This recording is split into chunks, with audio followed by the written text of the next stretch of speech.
your energy forecast for October 2023. So on October 28th, we have our very last astro event of the month, which just happens to be our very last eclipse event, not only for the year, but for this particular Taurus and Scorpio axis. So let's talk about it. Let's dive in. Let's unpack.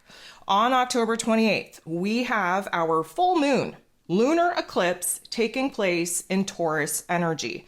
This is going to reach its peak energy at 4:24 p.m. Eastern Standard Time, and it's taking place at 5 degrees 9 minutes. Okay, so this is the very last eclipse event on the Taurus and Scorpio axis. We dove into this particular karmic chapter back in November of 2021, and we have had the back and forth, up and down process of balancing out the shadow work, getting rid of the gunk, sorting through our painful experiences, putting an ending, a closure, a death to certain circumstances and version of self in order to create something better in its place. So very much Scorpio energy, shadow work, doing a deep dive in our realm of emotion, of intuition, unpacking the pain and trauma, turning that darkness into light, and therefore creating something new in the Taurus energy, where we bring new ideas, new soulful, spiritual inspirations into form. This particular axis has been giving us an opportunity to build a new foundation in our lives, especially where the version of self is concerned. We've been doing a lot of self-love, self-healing, self-confidence work, self-esteem building. We have been doing a lot of resource analysis, meaning detaching from the grander structures that society, of course, has us imprisoned in order to create a happy place within ourselves, realizing that we can no longer allow the external realm to dictate our state of being and needing to create that particular happy space within ourselves.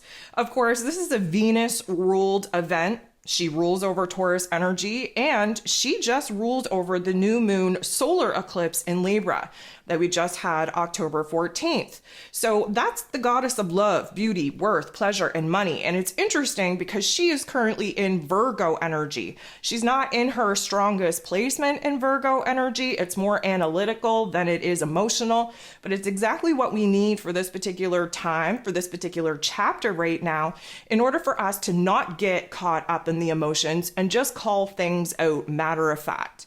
And so it's a very interesting dynamic that, of course, we're in Scorpio season. This is the season of change, of transformation, of metamorphosis. This is the season where we are emerging as this brand new version of self. But of course, the eclipse energy is kind of pumping the brakes on our ability to kind of test our wings out, if you will, from this cocoon that we just broke free of. The whole caterpillar to butterfly metamorphosis have been taking place for months now. And so we're sitting back in a very interesting observer type of mentality at this particular point because karma is sorting us out. The eclipse season is a wild card energy. It is putting us on the path that we failed to get ourselves on.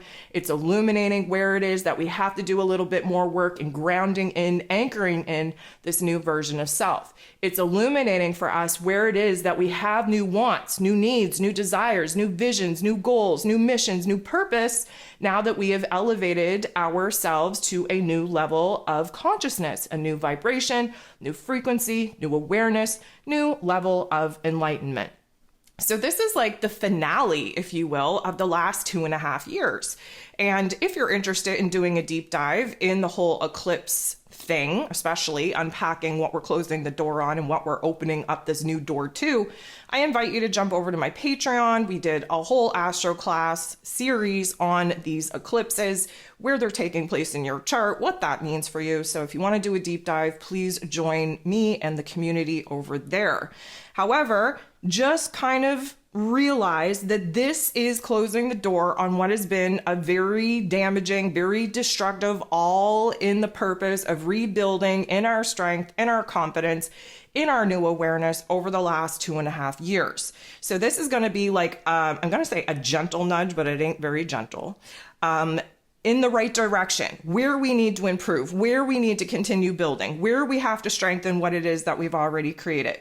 It is going to illuminate where it is that we're not happy, where it is that we're discontent in our lives. And of course, that magnification is going to put us on a path where we have to kind of, redesign, restructure, rearrange our physical realms in order to mirror back to us what it is that we've already kind of created in our happy place in our inner realms. This is a time of resolution. This is a time of balancing out and anchoring in the tough love life lessons that we've all been faced with over the last 2.5 years. And this is kind of the last hurrah, if you will, on, hey, here's where you were at. Whether or not you pass this test, this is what you're anchoring in. And moving on to the next karmic lessons that we're currently in with the Aries and Libran energy, this is the foundation that we're now building off of. So of course, I'm going to encourage you to download the Moon Guide, where it is pretty much an alignment guide being in this eclipse energy. And I think it's very interesting that this is the first moon event in a very, very, very long time that isn't totally dominated by Earth energy. We do have a balance between Earth and water, which is very symbolic to what is changing within our soul, in our emotional realm, in our unconscious realm within us, and what that means for the changes, the transformations that we have to make in our physical realm, again, Taurus energy, in order to start mirroring back to us all the growth, all the work in which we've done within ourselves. Again, Scorpio energy.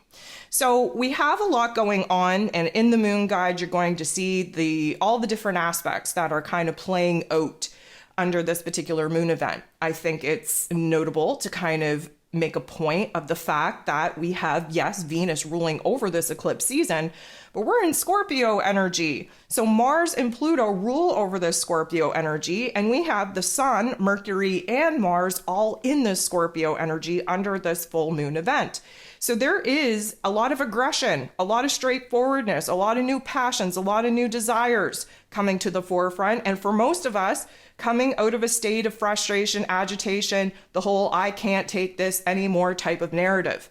That is an excellent fuel to continue to fire the inner flames of passion, of desire, of inspiration, motivation, and determination that we all have to have right now to kind of continue on this path, blazing a new path forward and really leaving a lot of the old constructs and old version of self behind. So Jupiter is very involved in this particular moon event, and Jupiter tends to magnify whatever it is that we're thinking, feeling, experiencing at the time. And this is also going to put us in a state where a lot of the emotions, and again, full moon always brings out heightened emotions, we're definitely going to see the volume turned all the way up. We're going to see those overinflated, over-exaggerated emotions just be magnified. So we do have to understand that a lot of the energies, a lot of the realizations that are coming at us over the course of the next couple of days as we approach this moon event and as we kind of, simmer in the energy that it climaxes in, it's really going to be an over-exaggerated state of being. Things aren't I'm going to say, intensified version of what we're being illuminated to. That is just Jupiter doing its thing. Now, what would be very smart of us is to continue to sit in this observer type of situation, see what is coming up in our inner realm as far as thoughts and feelings and memories go. And of course, paying attention to the hints and the clues and the puzzle pieces being thrown at us by our exterior realm. This is going to really put us in an interesting situation to see how strong, how disciplined we actually are, because there is a lot of energy pushing us to take action and make moves, but we're not being supported in doing so. There's going to be a lot of impulse, a lot of urgency, a lot of desire, if you will, to kind of just abandon this observer type of position and just go to town, just, exerting the energy in whichever way we feel necessary at the time. But let me just tell you, you're going to be creating more of a mess for yourself if you engage in taking action and initiating something new under this particular moon's influence. This is a time to ground out. This is Taurus energy. It's a fixed earth sign. This is a time to ground out, anchor in, kind of be a tree, if you will, and sway with the energies, but do not detach from your roots. We have worked too hard to get to this particular point in our healing journey, in this emergence as self. And taking action and giving into impulse and passion and desire at this particular point in time would be kind of undoing a lot of the work in which we've already done. So it is very wise to just sit and observe instead of taking action and making moves. However, the urgency to do that is going to be very, very strong. I think it's a very interesting time for us to be having this final chapter, this final hurrah, considering the fact that we're but days away of having Mr. Saturn, Lord of Karma himself, finally go direct, starting all the way back at that 0 degree in Pisces energy. And of course, this eclipse energy is going to be with us, this wild card energy, up until we have the new moon in Scorpio energy, November 13th, which means that although this is the point of, the best part of this eclipse story, the climax, if you will, we are still at the mercy of watching the cards fall, so to speak, over the next couple of weeks until we enter into that new moon in Scorpio energy.